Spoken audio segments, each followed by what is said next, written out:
Hello everybody and welcome to the Pat Doherty podcast. It's a little bit late at night tonight. I'm already rugged up. I wasn't going to edit and record these podcasts, but I decided against that. The devil didn't win, baby, and here we are. We've got a very special episode of the Pat Doherty podcast coming up for you, featuring the one and only, my very dear friend, the very funny, Mad Zone, Sath Nadesan. That's coming up.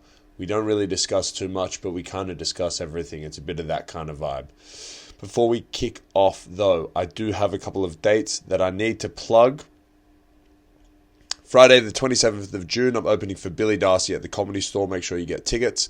Friday the 4th and Saturday the 5th of July, I'm hosting the Bondi Festival Comedy Gala at the Bondi Pavilion.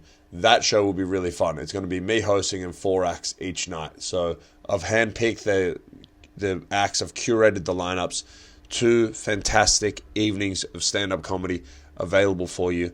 So make sure you come along to that if you're in the Bondi Eastern Suburbs area.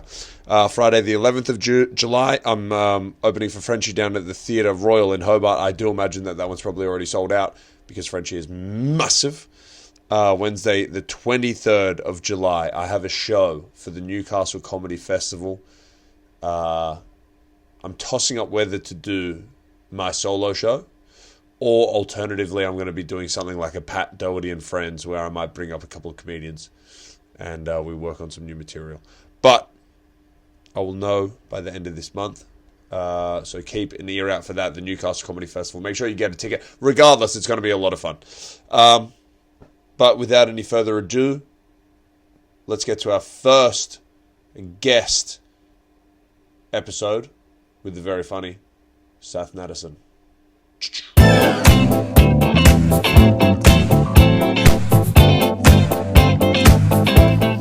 Beautiful stuff. What's up, everybody? Welcome to a very special edition of the Pat Doherty podcast with our first ever guest, the great Sath Nadesan. How are you, brother? First time, every time. Amen to that. And maybe even Lily. Oh, special guest. Yeah, we got 3 dogs on the couch. That mic. There you go, baby. Come here. All right. Lie down. The green couch. I like this couch. So here we are. Nothing really on the agenda today. We've been up to a lot of stuff. We just watched Halliburton beat the motherfucking OKC with the Pacers to go up 1-0 in the NBA Finals for 2025. We watched that game win alive. Crazy. It was absolutely unreal. He's going on a tear, generational tear we've been discussing. Definitely. Good to see it. I don't like him. I think you hate him. I hate him. I think he's a fucking loser. I don't know what about it I don't like it. I think it's just his face. I think it's the way. Honestly, I think it is when his dad attacked Giannis, Tatum. yeah. Oh, Giannis. Yeah. I don't think you like light-skinned black dudes. I don't. Him, Drake. You hate Drake. I have a real problem with him and Drake. I'm trying to think of any other light-skinned black dudes. Chris Brown. Oh, no, I can get around it. I don't think he's ever done anything too crazy. Yeah, I mean, you have to fact check that one. Lily, how do you feel about that? Yeah. She wants to go on a walk so badly. This is the thing about having kelpies. It's like we went on a 2.5-hour walk this morning from 6:30 a.m. to 8:30 a.m. and she just looks at me like it's just not enough, you know? Is she an off-leash dog? She's an off-leash dog, yeah. Yeah, sick. How do you feel about that? Because sometimes I get some glares when I'm. No, I think it's the coolest thing to see off-leash dogs. They're just so well behaved. That means you've got like this connection with your dog, you know? Yeah, it makes me feel real like Game of Thrones. Did you ever watch that? Yeah. Yeah, it makes me feel like, because I can just go like this. I can be like, or I can do the double finger whistle, like the, you know what I mean? And that really fires up Lily, doesn't it, Lil? So if she's going, what she does though is she goes a little bit ahead. Usually, she sort of does a scout mission. And then I'll give her one of those whistles, and then she comes right back. But she's always been a pretty good dog, to be honest. Like she's never gotten too crazy. The worst thing she does is just rolls in shit constantly. Yeah, which is pretty disgusting. She's not much of a guard dog. I just walked through the side. She just barked a bit, but she knows you already. She does know me. That's true. Yeah, she gets if you come in the front of the house, that's when she gets a little bit wigged out. But yeah, that's the thing. I've got a side entrance and a front entrance because I'm renting an absolute mansion. So, it's pretty nice for me right now. She's too timid, really. She would never really want to get into an attack. She's a friendly dog. Lily, all right, come on. We're working. Okay, that's so cute. We're doing our jobs. This is our job. So cute. All right, you can stay here. Problem is that she just keeps moving. Oh, the little chin tap. Oh. We can edit this out. Lily, we only have half an hour on the camera, yeah? All right. Enough, Lily. All right, she's got to go. Go on, Lil. You've had your time in the sunshine. Out you get. Go. See you later. Bye. Attention whore. I know. Get out of here. No. Keep going. Oh, well, super well behaved. Keep going. And I just vacuumed the living room. She's just destroyed the place with dog hair.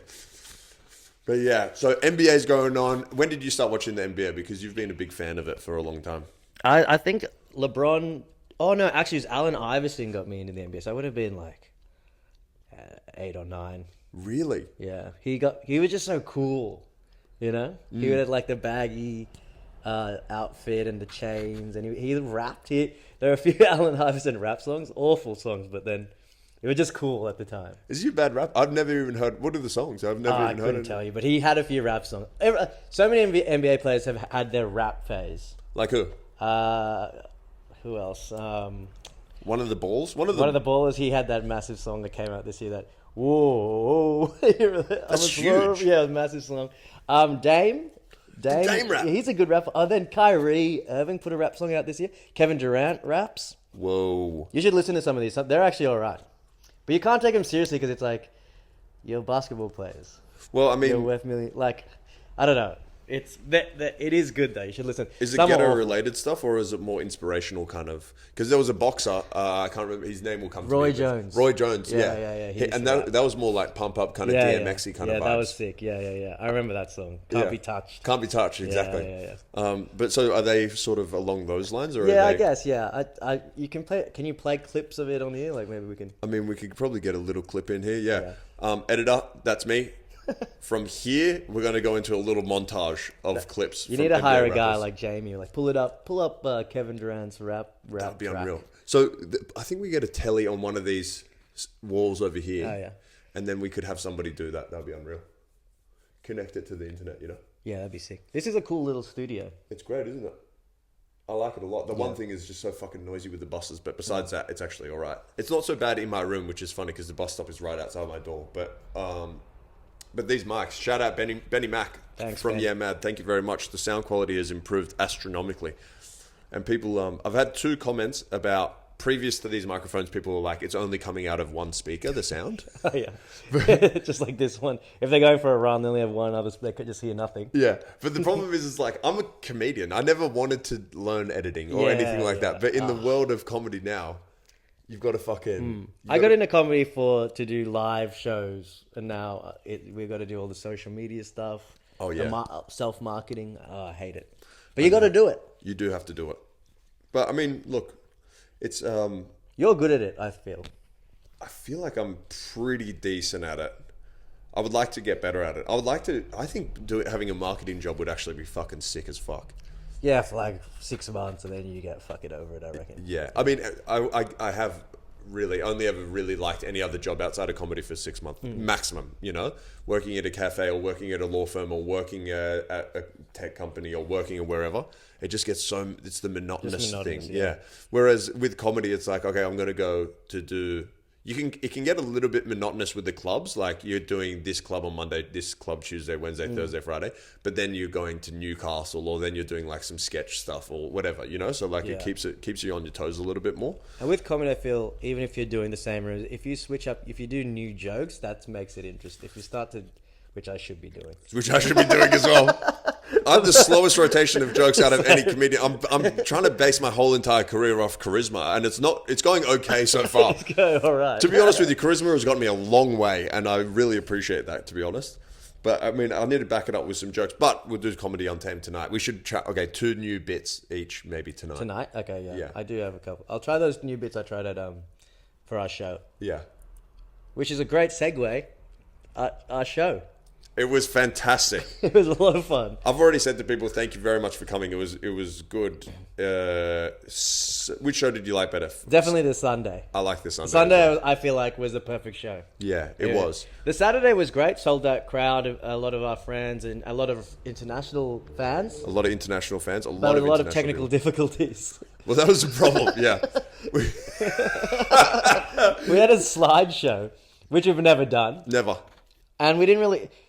We finished the slideshow like an hour before the show actually started. We got it all ready. Mm-hmm. And then there were just some little fuck-ups. And a lot of the jokes we thought were really funny didn't land. No, they didn't really land on the Saturday. We kind of should have just done a full rehearsal because what we were going from is just one person on the stage at one given time with very minimal tech related things. The table. Yeah. We had this table in the middle of the stage, which we thought we'd... It was a Yeah Mad table, which we do the dad jokes on, and we had a news segment where we had to sit down on the table and read funny news headlines, which went for about 4 minutes. Uh-huh. The show was 1 hour. So we just had this fucking table in the middle of the stage the whole time, and people are trying to get around. We're trying to do jokes around it, and it was just awful. Yeah, it was a bad idea, and honestly, the table wasn't recognized nearly as much as I think we thought it was going to be. Yeah, which I said, this is the. In fact, we did a shout out. Are there any Yeah Mad fans? I think like 6 people. 6 Yeah, but thank you to the 6 Yeah Mad fans from the 80 that turned up. Unless they didn't want to like out themselves as Yeah Mad fans. Yeah, I think like calling yourself a Yeah Mad fan is like saying I support Trump. You really do, but you don't want to out like vocalize it. Yeah. That's why people watch our videos by themselves. Yeah, like Trump videos. Yeah. You know, and they go, "Oh, that's good." That's good. You know, but then in decent society, people are like, "Have you seen this Yeah Mad shit?" And people are like, awful. "I'm an OG crew guy. I prefer Superwog." Superwog. Have I told you about that time that me and Billy did a skit for Superwog and it never came out? What? Whose fault was that? It was okay. So this is just after COVID, I guess. So this is it's late 2020. Maybe restrictions were kind of easing a little bit, and Superwog got Billy and myself into film a sketch, and the sketch concept was that Superwog was trying to see if his girlfriend's male mate was gay or not. Yeah. Right? And me and Billy worked with said mate at like this service station or something. So our scene was like Superwog came up to us next to this service station and we're like breaking up boxes and putting them in the bin and shit. And he's like, hey bro, is like John gay or what? And like our lines that were written that we had to read were like, oh yeah, he's a complete like Billy, like I say that, and then Billy's like, yeah, he's a massive like love sucking dick, like all of this kind of stuff. It was the most homophobic. Well, who wrote the script? Superwog wrote it. Superwog. Yes, Superwog wrote all of these lines, and then me and Billy are so psyched. I was telling like my cousins that I was going to be in a Superwog sketch, and they were freaking out because he's huge. He's massive, yeah. He drops like one video every 6 years. In the first like hour, it gets like 10 million views. If I tell my family I do comedy, a lot of them will ask, "Oh, do you know Superwog?" Yeah, I don't know why they would. My cousins love Superwog, Auntie Donna, Carl Barron. Carl Barron's another one. Barron. You know Carl Barron? Yeah, I've never even seen the guy in my life. You know Jamoan? I would love to meet Jamoan. But anyway, and then me and Billy are just waiting literally have still been waiting for 5 years now for that sketch to come out. And it just has never come out. It's on the Super channel. Same. Which is Sath's breakaway channel from Yeah Mad. And we say, what does this go on? What do you? This is just going to go on YouTube, I think. YouTube and Spotify and iTunes. And whatever else. Okay. I can beep it if you want. Yeah, beep it, but I'll say it a few more times. Yeah. But beep it. I'm still saying it. Dude. Now I'm going to have to edit it. If you beep it, it's like it means we're saying it, but we're like allies because we're not releasing it. Yeah. We can say stupid as much as we want. But if we beep it, we're allies. Yeah. We're censoring ourselves for the better of society.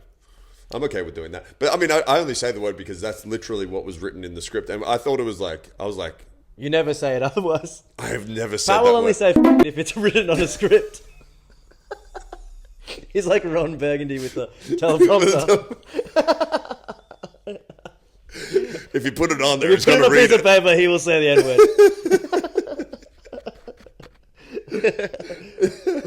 So, yeah, there we go. How did we get onto that? Our show. But then the second, I think all it took was one. I guess the first show was a rehearsal. Yeah. I would say that and then the second show was smooth. All the jokes hit. Even the we had a fake opener that we pretended died. So then it was a whole thing. It was like a little skit, and it really bombed on the first show. It really bombed on Saturday night, yeah. Alex Milinkovic, shout out, who came and watched our first show. He said that his only notes were, great show, get rid of the fucking table, get rid of the fake opener. and we kept them both in. We got rid of the table. We got rid of the table. We got rid of the table for the Sunday. That was a great move. I do think that really improved the whole thing. Doing the new segments just off the stools helped a lot. But then the opener actually kind of popped on the Sunday. Yeah, it did. What was his name? Jimbo Walnuts. Jimbo Walnuts. It's kind of weird we're not at all really absurdist comics at all. And that thing was quite absurd. Yeah, that's what, when I first thought of doing the show, I wanted to do it like a really stand-up games. That was the other thing we should talk about. When we first came up with the show plan, we had all these big ideas. Massive. We had like 7 different segments. It was going to be a huge show. And then we whittled it down to one opener. Uh-huh. Us doing stand-up. Yeah. Us doing stand-up again. Matty P doing stand-up. And then a roast battle. Which is essentially stand-up. Which is essentially stand-up. So it's just...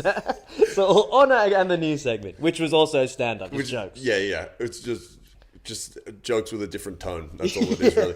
And jokes sitting down. Yeah, jokes sitting down. And we've been trying to be serious, kind of, when we deliver them. But we had a dating segment that... never came to fruition.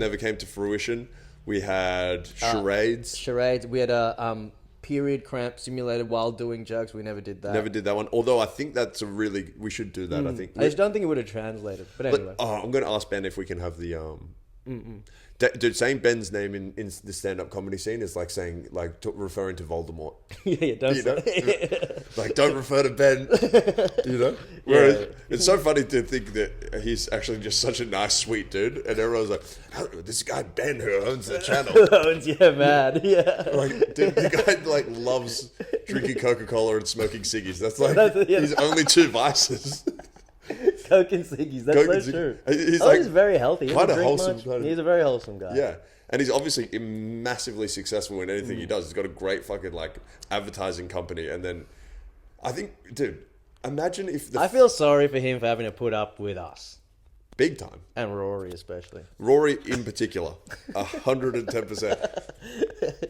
But then again, it's nine people that are just getting hammered. Yeah, every day. That's our jobs. It's so funny when we're not drinking and Ben will get upset with us for not drinking. Oh, yeah. Like, why don't you guys have alcohol in your hands right now? It's so, yeah. I was like, I'm doing Dry July. He that's the angriest he's ever got at me. Really? No. But, hang on. But Matty P... No. Imagine. Oh, I'm doing Dry July. Oh, well, then you're fired. Yeah. We're going to get another Brown that wants to get down. Yeah, he's just crying on the phone to a killer, just being like, come back. Sath has gotten healthy. He's a fucking loser. If we get healthy, that's the end of Matt. Oh, it's finished. It would be like and you're on that path. I know, I'm on 75. Well, I mean, we're doing a lot of segments now that don't necessarily require too much drinking. So true. I've been able to avoid it for a little while. And Matty P is going to be away for, I imagine, the majority of next month. So that's probably the good month to take off drinking. Yeah, that's true, actually, yeah. You know? But you haven't been having Bloody Marys, dude. I know. Pat's doing 75 hard, which means I have given up Bloody Marys. That's my 75 hard. That's the ripple effect of me attempting to be healthy. You know, if you surround yourselves with healthy people, you in turn get healthier. You know? Thank you for that. And I haven't had a Bloody Mary in 19 days. Yeah, I've had 75 million beers, but not one Bloody Mary. I was saying to Pat, Bloody Mary is probably the healthiest thing I could possibly put in my stomach right now. I think it's definitely not why I love it. I fell in love with Bloody Marys because of Bill's, as you know. But it's been quite a journey. We love to have Bloody Marys together. Should we actually? This is fun. Should we talk about our top 5 Bloody Marys that we've had together? All right, around the world, essentially. Yeah. Oh, this is going to be the clip. We're going to clip the fuck out of this. Yeah, okay. Top 5 Bloody Marys. Yeah. Yeah. Straight down the barrel because I'll edit this good. Okay. I'm going to leave it in the long form, but people are going to see it. Top 5 Bloody Marys according to Sath and Pat, and we are. Fuck We're going to edit this one out, man. Fucking hell. Go, you intro it. I'll do the intro? Yeah. This is weird because this is a little behind the curtain for everybody. But Sath usually does all the intros with Yeah Mad. But I take 50 million takes to do one, so... Okay, before we do this, tell them about the one outside of the murderer's house. Give them the context and everything about that. About the brothers. Oh, right, yeah, the Menendez brothers. Yeah, so as you probably remember, dear viewer, back at home, wherever you're listening to this, the Menendez brothers killed their mum and dad, allegedly. Or maybe they're in jail for it now, aren't they? Yeah, but they might be released. I just saw something that they may be released. But anyway, besides the point. And when we were in LA, we went to the house that the murders occurred in, which is all still blocked off and shit like that. And no one's lived there maybe since the murders. And it was like a tourist attraction. Like there were all these people taking photos of this house where these 2 guys killed their parents, which is crazy. Which is insane. Would we don't in Australia we wouldn't have that. Otherwise, people would be going down to like that forest, where the guy killed all the backpackers and shit. Oh yeah, the Wolf Creek place. No. I think Wolf Creek's somewhere else. I'm talking about Ivan Milat. Oh yeah. Oh god, what the hell is the name of that forest? Anyway. Yeah, We're going but in to LA, Tasmania it's like... and going to that wharf where that guy shut up everyone. Oh, this is the wharf where that guy killed 7 We people. sound like such idiots. It's not a wharf at all. Isn't it? And I'm pretty sure Port Arthur? Port Arthur, I'm pretty sure that's in South That's in South Tasmania. Is it? Oh my god. This is why you need a guy to get the thing up. Jamie, pull it up. Pull it up. Lily, pull it up. Lily, pull it up. Port Arthur is in South Australia, dude. Is it? Yeah. I always thought it was in Tasmania. Oh my god, it's not. It's in fucking Tasmania. Ah, there we go.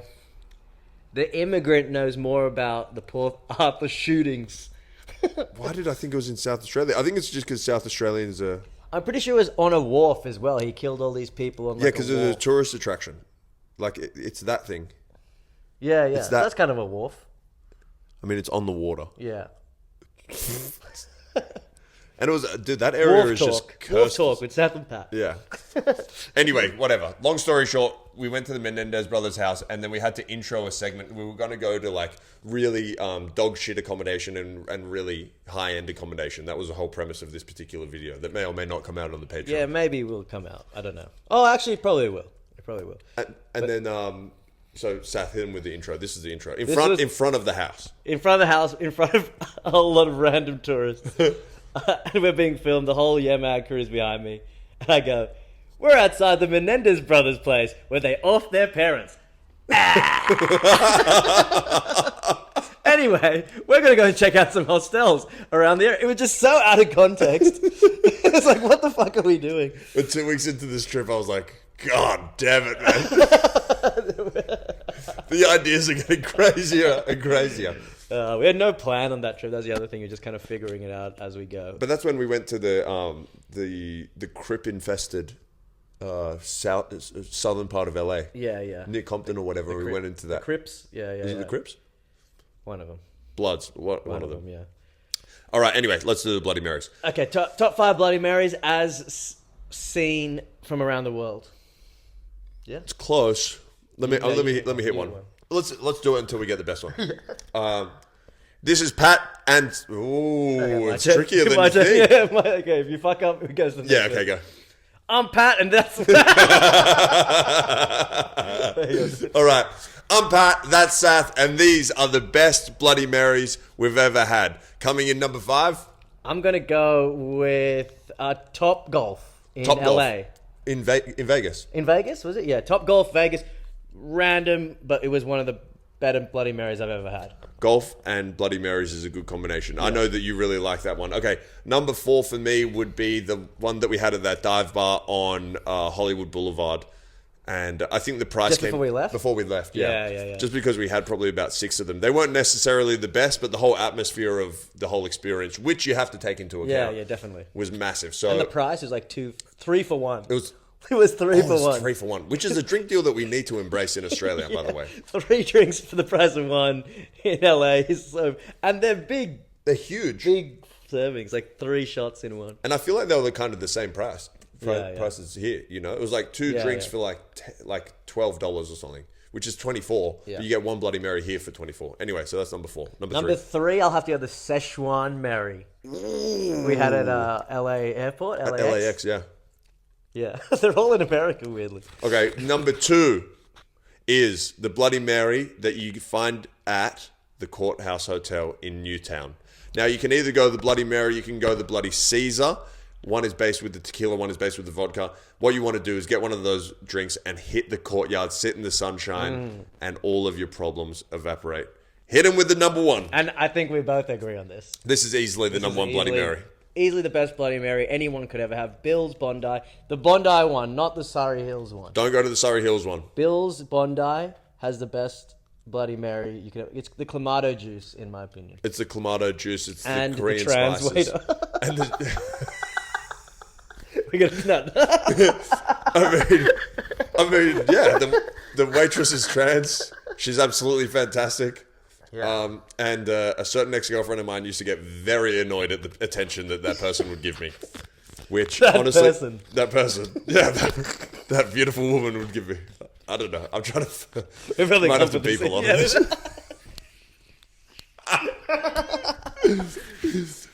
Yeah, Bill's number 1 for sure. Number 1. And you want to get that Bloody Mary. What you want to do is get the Bloody Mary.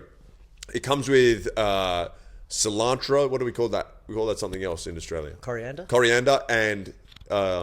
Is that right? Yeah. Yeah. And cucumber. You want to sit outside because what you're going to do there at the Bills in Bondi is do a lot of people watching, which is absolutely fantastic. It's one of the best things you can possibly do there. If you're feeling Bondi crazy... has the best and hottest people. Easily. I wouldn't say best, but hottest people. Oh, yeah. I think, yeah. Yeah. I guess it kind of depends because every time I go back to the Inner West now, I'm like, oh, these gals are very trendy, and that's appealing. Yeah, they are. And they're like, at least in terms of attire, it's more, in the Inner West, it's more like, there's different, what do you say? What's the word? There's range. Range. Yeah. In Bondi, it's just, what do you say? Lululemon, or what's your Bondi is home of Lululemon. Oh, camel toes dressed in Lululemon. Is that Dani? That's just the guys. Has somebody just turned up? Hello? Did somebody just turn up? Oh, we'll be with you in a second. We're doing there's a special guest. We got a special guest, Dani, coming through. Maybe. Yeah, Lily, stay there. Come here. Come on in. We're recording a manifesto. Lily, stay. She's pulled all the fluff out of you, dude. No, she hasn't. Has she actually? Oh. All right, come on the couch. You want to? By all of it, I mean like 5 little tufts of fluff. Oh, Lily, you go back there. Welcome to the podcast, Dani. This is our first guest. This is our first guest. Say hello. Hi. Hello. What have you been doing Oh, today? you smell nice. Do I? That's Yeah. good. Is that bitter peach? What is that? Yeah, I just went and sat by the beach in Coogee for a while. Where do you think? What area is more attractive, Newtown or Bondi? Go.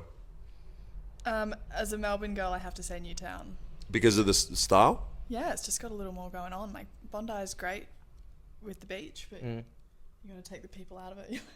And then it would be nice. Yeah. Speak into the microphone. Sorry. Stop mumbling. Yeah. It's like you've never been on a podcast before. Unbelievable. Pressure's on. So you love hanging out with... We don't really have that much time left here because the camera only lasts for about half an hour. We haven't been saying much. We've been talking... We've got to beep out a lot of this. But so you love hanging out with Sath because you reckon that you make him laugh heaps. Is that correct? I laugh at everyone. Don't be flattered. I also said that this morning. I was like, I know Sath laughs at everyone, but I feel so validated. No, when he you are laughs very at me. funny. You are very funny. I'm flattered. Thank you. Did you have a... We all went to this Subi event last night as well and it was absolutely fantastic. Did you have a good time? Yes, but I didn't get a free t-shirt, so I feel a bit ripped off. But to be fair, I Why was didn't a you very get one? late +1 Right, yeah. or +4 or whatever it was. There's a huge line. Yeah, for these t-shirts. Very out of context. There was a guy at the Subi event last night, and I think he might be a famous model, but he was wearing a scarf on his head, and he's a white guy, so number one, code switching and racial appropriation. Scar- Looks like a turban. Yeah. Was he wearing it like a turban? Yeah, he was just wearing it over Was his that the head. guy doing the Indian accent? Oh my god, there's a camera. I didn't even realise there was a camera until just now. Oh my god. That was a white guy. Like, Is hello, this what gonna can I go- get you? Is this going to go on your page? This is going to go on YouTube, and There's a lot of bleeping we got to do. yeah, we'll blow your face Perfect. just for the views. Great. But anyway, he wore this thing on his head, but he was so attractive, and I saw every single girl when he entered the room just like stop and gawk at him. Did you see that guy? No. Nah, you didn't see that this guy? No. Oh, Was it interesting. you? No. That's what I thought was coming. I wanted to go there. Pat but loves wearing turbans, though. I do, and having a little red dot on my head. That's what I really like. Do the accent. Don't do the accent. I wouldn't do it. You think I'm going to do the accent? I'm going to lose my job for this. No, you won't. Why? What do you do for work? Don't talk. She doesn't want to talk about it. You dumb idiot. We don't even have that much time left. It zipped past pretty quickly, didn't it? Yeah, we didn't talk about anything.